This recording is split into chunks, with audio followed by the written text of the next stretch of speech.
Pour ceux qui ont déjà voulu faire ou qui font des effets spéciaux dans des vidéos, vous savez que la tâche n'est pas si simple lorsqu'il s'agit de remplacer un acteur par un modèle 3D, ou juste simplement de faire de la rotoscopie, donc de détourer l'acteur pour le modifier ou placer un élément sur lui. Mais aujourd'hui, avec l'IA qui s'intègre de plus en plus dans nos vies, et qui est là pour nous assister dans les tâches qui nous prennent du temps, ça devient encore plus simple qu'avant de faire des effets spéciaux. Certains effets dans Adobe Premiere ou After Effects utilisent déjà l'IA depuis quelques temps, mais avec l'émergence des nouveaux modèles, on va voir arriver des choses encore plus folles dans les prochaines semaines, les prochains mois, et encore plus dans les prochaines années. En tout cas, aujourd'hui, je vais vous parler d'un outil, basé sur de l'IA évidemment, qui permet très facilement, vous verrez, de remplacer un acteur par un modèle 3D, mais qui entièrement automatiquement va effacer l'acteur du plan existant, faire de la motion capture pour récupérer les mouvements de l'acteur, intégrer un modèle 3D à sa place dans la vidéo qui aura les mêmes mouvements et en plus s'occuper de la phase de colorimétrie pour intégrer le modèle proprement dans l'image avec les bonnes lumières et le bon traitement d'image. Et cet outil, c'est Wonder Studio. Avant de poursuivre la vidéo, je voulais juste dire que j'ai enfin ouvert un Discord. Vous y retrouverez tout un tas de salons dédiés à différents domaines autour de l'IA. J'ai aussi mis en place un bot pour aider à la création de prompts pour Stable Diffusion. Pour les abonnés, il y a aussi un espace qui vous est réservé. Vous aurez accès à des infos en avant-première sur mes prochaines vidéos et où on pourra éventuellement échanger si vous avez des questions plus précises concernant mes vidéos. Donc, si vous voulez nous rejoindre, vous avez le lien en description. N'hésitez pas à l'utiliser et à venir partager votre expérience, apprendre de nouvelles techniques, découvrir l'univers de l'intelligence artificielle ou juste discuter de tout et de rien. Dans tous les cas, vous êtes les bienvenus. Allez, maintenant on repart sur la vidéo, merci à vous et à très vite sur le Discord. Wonder Studio, fondé par Wonder Dynamics, a été annoncé au mois de mars dernier, donc il n'y a pas très longtemps. Donc c'était fondé entre autres par Tye Sheridan. Tye Sheridan, pour ceux qui ne le connaissent pas, c'est l'acteur principal de Ready Player One et aussi celui qui joue Cyclope dans les X-Men. Voilà, entre autres, il a fait plein d'autres trucs, mais c'est entre autres ça. Ensuite dans l'Advisory Board, alors il faut savoir que l'Advisory Board, c'est on va dire c'est des gens qui sont là pour conseiller les fondateurs. Ils font pas vraiment partie de la hiérarchie, on va dire, de l'entreprise, mais ils sont là autour de l'entreprise, ils sont là pour conseiller l'entreprise, etc. Et là-dedans, on retrouve entre autres Terry Douglas, donc qui est un producteur. On retrouve Joe Russo. Alors Joe Russo, c'est pareil pour ceux qui connaissent pas. Il est réalisateur avec son frère Anthony, entre autres des Avengers, Captain America. Et puis évidemment, on va pas le présenter plus que ça, mais il y a Steven Spielberg aussi, voilà, qui traîne autour dans l'entreprise. Donc voilà, ils sont plutôt bien entourés, on va dire. Et donc ils ont fondé donc un outil qui s'appelle donc Wonder Studio. Voilà. Et Wonder Studio, du coup, ça permet donc de pouvoir remplacer très facilement dans une vidéo un acteur réel, on va dire, par un acteur en 3 dimensions, un acteur modélisé dans Blender par exemple ou dans DaStudio ou autre chose. Bref, un acteur en 3D. Et ça, complètement automatiquement et complètement à la volée. On verra tout à l'heure. De toute façon, j'ai accès à cet outil, donc je vous montrerai vraiment comment ça se passe. Donc sur la page d'accueil, on peut retrouver déjà ici, vous avez le bouton Request Access si vous voulez demander l'accès, si vous voulez tester l'outil vous-même, vous pouvez. Il suffit de venir cliquer ici. Donc ensuite, si on descend ici, ils nous disent bienvenue dans le Studio VFX dans votre navigateur, parce que oui, il faut savoir que Wonder Studio fonctionne donc dans le navigateur. C'est pas une application que vous allez télécharger sur votre PC. Il ne vous faudra pas d'ailleurs un foudre de guerre pour faire fonctionner Wonder Studio. Tout marche sur un PC à distance dans le cloud. Et du coup, même si vous avez un petit laptop avec vous ou même depuis votre smartphone, j'ai envie de dire, vous pouvez très bien le faire. Donc ça, d'un côté, c'est assez cool, on va dire, parce que ça permet à n'importe qui, on va dire, de pouvoir faire des effets spéciaux assez facilement. Ensuite, un peu en dessous, on retrouve la vidéo que je vous ai mis pendant l'introduction, là, et qui montre vraiment des exemples concrets de comment ça fonctionne, on va dire. Ça, c'est vraiment l'interface dans laquelle on travaille. Et de toute façon, vous allez la voir tout à l'heure, parce que je vais vous montrer comment ça se passe réellement. Et voilà, c'est vraiment comme ça. On choisit un acteur dans la vidéo. Et c'est juste une vidéo, ça peut être une vidéo filmée avec votre téléphone, ça peut être une vidéo filmée, on va dire vraiment n'importe comment, ou qui vient même d'internet, on va dire. Et c'est pas une vidéo préparée à l'avance pour pouvoir pour que l'acteur puisse être remplacé, quoi. En dessous, on a encore d'autres petits exemples comme ça pour montrer comment ça marche. Donc voilà, donc ça nous dit donc que ça fait de la motion capture, du mocap. Donc ça part donc de la vidéo, ça prend l'acteur, ça fait de la motion capture, et donc ça permet de pouvoir ensuite animer le modèle 3D de la même façon que l'acteur. Ça s'occupe aussi de tout ce qui est éclairage et compositing, donc de tout ce qui est colorimétrie, tout ça, pour justement pouvoir intégrer le modèle 3D dans la vidéo avec les bonnes colorimétries. Ensuite, Face, c'est juste pour montrer que en fait ça suit les mouvements du visage, aussi bien au niveau des yeux que des lèvres, etc.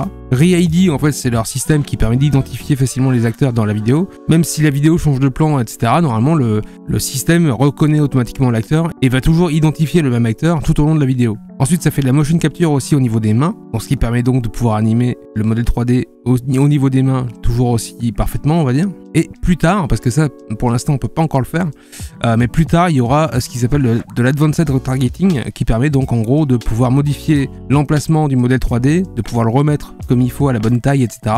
Et en gros de pouvoir modifier la vidéo une fois traitée. Faut comprendre que toutes ces étapes-là, ici, tout ça, c'est entièrement automatique. Hein. C'est pas quelque chose qu'on va prendre du temps à faire avant de récupérer la vidéo traitée. Hein. C'est vraiment quelque chose d'automatique. Vous verrez tout à l'heure, c'est assez incroyable. Hein. C'est, y a rien, il y a aucun réglage quoi.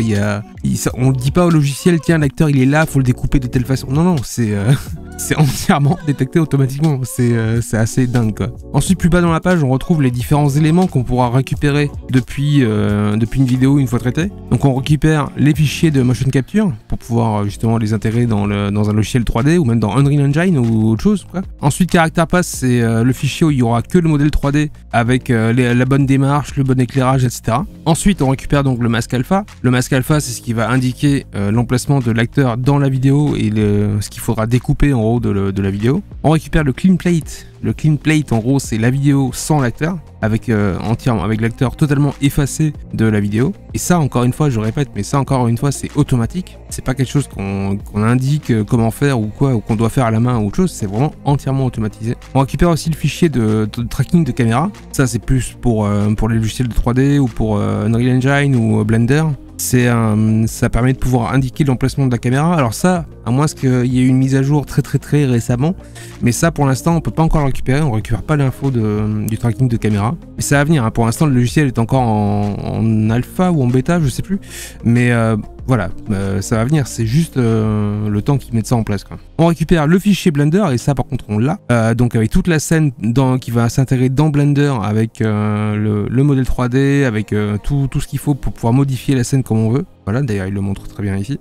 Et évidemment on récupère le fichier de rendu final, avec l'acteur 3D intégré à la place de l'acteur réel, et donc la vidéo finale avec l'acteur bien éclairé, bien colorimétré, etc., etc. Encore plus bas dans la page, il nous indique donc qu'on peut faire avec des vidéos, on va dire dynamiques, où il y a beaucoup de mouvements, ou des vidéos où la lumière est dynamique, la lumière qui change tout le temps, etc. Ça aussi c'est entièrement géré par le logiciel. Et plus bas, en gros, ils nous disent qu'on peut le faire avec nos propres modèles 3D. Donc si vous avez des modèles 3D par exemple dans Blender ou dans DaVinci Studio ou autre chose, vous pouvez très bien les apporter dans Wonder Studio pour intégrer vos propres modèles 3D à la place d'acteurs dans vos vidéos. Allez, on se retrouve donc sur l'interface. Une fois connecté, vous vous retrouvez sur cet écran. En haut, ils vous fournissent 3 vidéos templates, on va dire, pour que vous puissiez faire un essai rapidement. En dessous, on se retrouve avec tous les personnages qu'on pourra placer ensuite dans les vidéos. Voilà, donc ça en fait quelques-uns hein, déjà. Et évidemment, vous pouvez aussi en apporter des nouveaux à vous ou même trouver sur internet, hein, acheter ou trouver gratuitement. Et en dessous, on se retrouve avec les projets récents. Alors oui, j'ai déjà fait des essais avant de tourner la vidéo. D'ailleurs, pour vous montrer comment ça se passe vite fait, je vais aller dans My Assets. Dans My Assets, en fait, c'est toutes les vidéos que vous aurez uploadées vous-même. Voilà, je peux retrouver ma vidéo que j'ai uploadée. Voilà, donc ça, c'est une vidéo que j'ai trouvée sur Pixabay. Comme j'ai dit, c'est une banque de vidéos en fait où on peut trouver des vidéos gratuites à télécharger. Du coup voilà, donc la vidéo c'est ça, c'est juste quelqu'un qui vient comme ça sur le trottoir et qui se met à danser, etc. Et du coup, quand on revient sur My Projects, ici là, donc ça c'est le projet rendu en fait, la vidéo une fois rendue, une fois que j'ai remplacé le personnage, etc. Et du coup, ça donne ça. Alors comme on peut voir, ça suit vraiment très bien les mouvements. Il y a un petit problème là ici au moment où il passe derrière le poteau, mais ça c'est un truc qui peut se rattraper super facilement même dans Premiere. Même pas besoin d'aller dans After Effects hein, pour faire ça, c'est vraiment très facile à rattraper. Il y a un moment où ça efface un peu mal la main au niveau du poteau, mais bon, ça c'est pareil, ça peut se rattraper, on va dire beaucoup plus facilement que si on devait rattraper toute la vidéo. Mais en tout cas voilà, je trouve le résultat plutôt convaincant quand même, parce que le modèle 3D suit bien la danse de la personne qui joue. Je vous dis, mis à part le petit moment où ça passe derrière le poteau, mais ça c'est vraiment rien. Mais franchement, sinon le reste, c'est assez incroyable quoi quand même. Hein. En vrai, une fois qu'on a ça, il n'y a plus que des petits détails et un peu de peaufinage à faire en post-traitement au niveau par exemple des ombres en bas là, parce que le modèle 3D n'est pas vraiment très bien posé au sol, mais c'est vraiment que de la retouche quoi, c'est vraiment rien. Et je trouve ça assez incroyable que tout ça se fasse automatiquement en fait. D'ailleurs, je vais vous montrer du coup comment ça se passe. En le faisant, et pour ça on va aller dans Create New Project, voilà, on fait Continue et on arrive donc dans la fenêtre de montage. Ici sur la gauche on peut uploader nos vidéos, donc d'ailleurs je vais uploader, alors c'est pas la même vidéo du coup, ça va être une autre vidéo. Celle-là est intéressante dans le sens où il y a deux acteurs, on pourra peut-être remplacer les deux, on verra.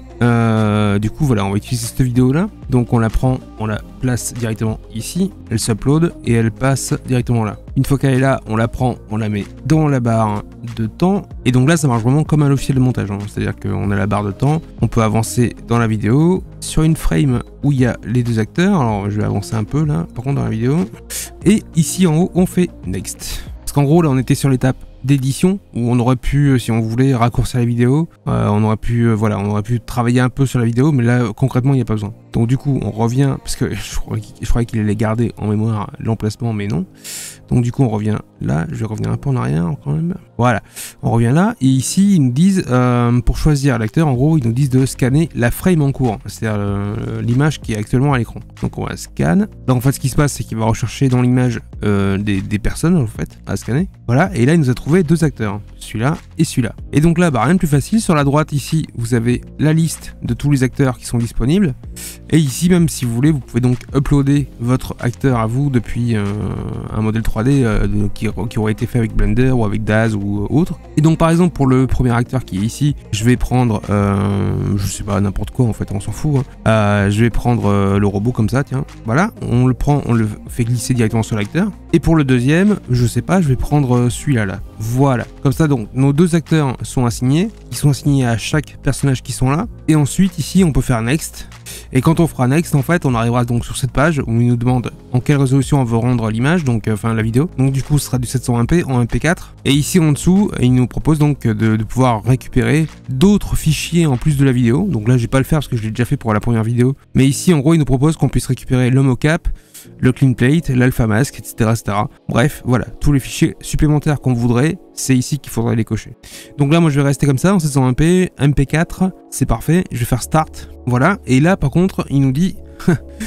C'est pas rapide, évidemment. Hein. Il nous dit qu'il y en a pour 72 minutes. Et en général, le temps qu'il vous met ici, c'est le vrai temps. Et juste pour précision, comme ça, pendant que ça défile, là, pendant qu'il fait ça, je peux très bien retourner sur la création d'un nouveau projet et travailler sur un autre projet pendant qu'il travaille ici. Là. Le logiciel n'est absolument pas bloqué pendant ce temps-là. On aurait très bien pu aussi mettre plusieurs vidéos dans la timeline pendant le montage. Là, on aurait pu très bien lui mettre plusieurs vidéos en bas.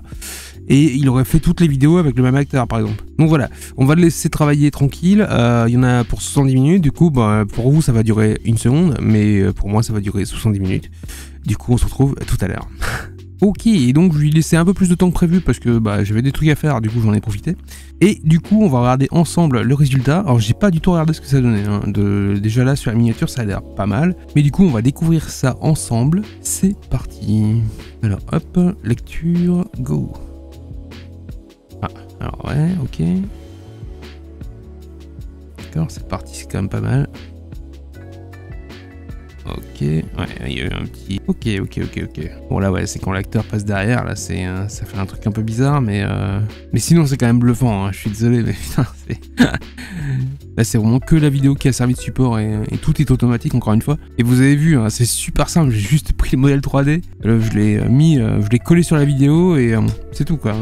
Tout le reste a été fait entièrement automatiquement, j'ai rien eu à faire quoi. Absolument rien eu à faire quoi. Et le résultat est quand même super bluffant quoi. Alors oui évidemment il y a des petits bugs, hein, ça je dis pas le contraire, mais concrètement pour quelqu'un qui fait un peu d'effets spéciaux, avec les fichiers mocap, la scène Blender, bref tous les fichiers qu'ils fournissent avec, concrètement pour quelqu'un qui est habitué à bosser là-dedans, il il faudra pas très longtemps pour corriger les petits problèmes qu'il y a là à l'écran, quoi. Et je trouve le résultat vraiment incroyable quand même, quoi. Donc voilà, ça c'était un petit essai, comme ça j'ai pu vous montrer comment ça se passait dans le logiciel pour remplacer les acteurs. Vous avez vu, hein, c'est super simple, encore une fois. Vraiment aucun réglage, rien.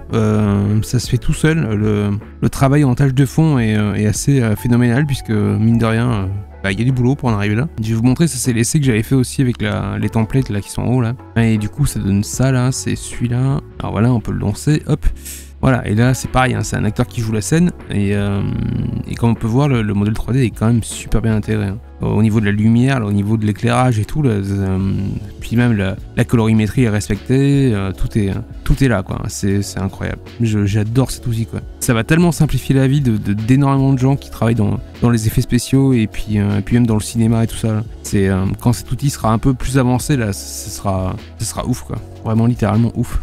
Et donc c'était Wonder Studio, donc comme j'ai dit, par défaut vous avez déjà 3 templates ici si vous voulez vous exercer. Ensuite il vous donne gratuitement des modèles 3D déjà intégrés. Voilà, donc ça c'est à vous de voir ce que vous voulez faire avec. Je sais pas si je l'ai dit, mais en tout cas pour l'instant c'est en closed bêta, donc faut demander l'accès depuis la page d'accueil comme je vous ai montré tout à l'heure. Moi ils m'ont répondu assez vite. Il y avait plus de temps d'attente au mois de mars quand ça a été annoncé, mais là apparemment ça va. Ça a mis quoi, quelques jours pour avoir une réponse. Et de base, je sais plus où on voit ça, je crois que c'est là quand on balance. Oui, c'est voilà. De base, il donne avec le compte, il donne 7 minutes de rendu. Voilà, donc moi j'ai déjà rendu quelques vidéos, du coup il me reste 6 minutes. Et du coup voilà, donc après ils vous permettent d'envoyer 5 modèles 3D pour les personnages. Et vous avez 10 gigas d'espace. Et pour l'instant, on peut pas de toute façon paramétrer de méthode de paiement ni rien là. Donc voilà. Donc pour l'instant, c'est vraiment juste une closette bêta et on ne peut rien faire d'autre que ce qui est là. Mais le logiciel va sûrement évoluer. Et d'ailleurs, je pense que quand il évoluera un peu, je pense que je referai une vidéo dessus pour voir les évolutions et voir comment ça a changé, quoi. Du coup, je pense que c'est une fin de vidéo là. Je pense avoir fait un peu le tour, donc de toute façon si vous avez des questions n'hésitez pas à le dire en commentaire ou n'hésitez pas à venir sur le Discord qui est enfin ouvert et ça c'est cool parce qu'il y a déjà un peu de monde dessus. Il y a quelques petits acharnés de Stable Diffusion là-dessus. Voilà, si vous avez la moindre question, le moindre problème, le moindre truc, ou même si vous avez envie de partager votre expérience, n'hésitez pas à venir sur le Discord, il est dans la description. Sur ce, n'hésitez pas à vous abonner à la chaîne, je le répète tout le temps, mais il faut le faire parce que cette chaîne a besoin d'être connue et elle a besoin de se faire connaître surtout. Et ça, elle ne pourra pas se faire connaître si vous ne vous abonnez pas à la chaîne, voilà. Mais en plus, c'est vrai. Et n'hésitez pas à liker la vidéo aussi si elle vous a plu ou si elle vous a intéressé. Et je vous dis à très bientôt pour de nouvelles aventures. Allez, ciao!